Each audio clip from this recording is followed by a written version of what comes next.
The Running Man is a new adaptation of the Stephen King novel of the same name and based off the 1987 remake or a complete different iteration of it, thanks to the directorial style of Edgar Wright. And going right into the good is the cast is pretty good in this case. The main three standouts are Glenn Powell, Josh Brolin, and Coleman Domingo.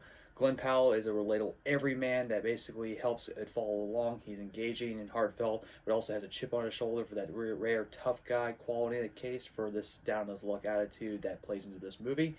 And Josh Brolin is the smarmy TV producer that everybody expects him to be, and is pretty much clocks into work. It is what you get. Coleman Domingo is a big standout as the eccentric TV personality. In that case, he's not getting a lot of good screen presence, but when he's on screen itself, he makes his mark count, and he's just captivating to watch on the screen.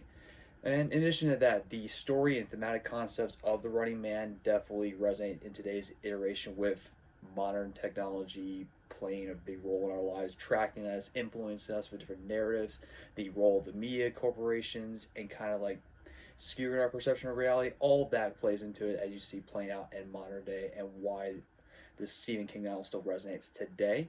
In addition to that, some of the action sequences, it's very fast paced, like a roller coaster that does engage you on the along for the ride. You can't go wrong with it like there. It's a big help overall.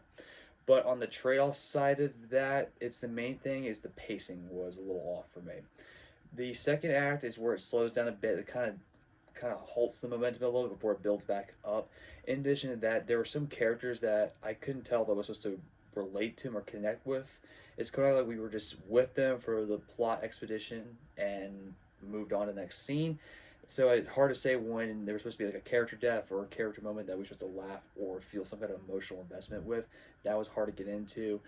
In addition to that, it felt like the third act was very rushed and kind of, I don't know how it was in the book in that case, but it felt very unresolved in that case, or like kind of like a rushed conclusion.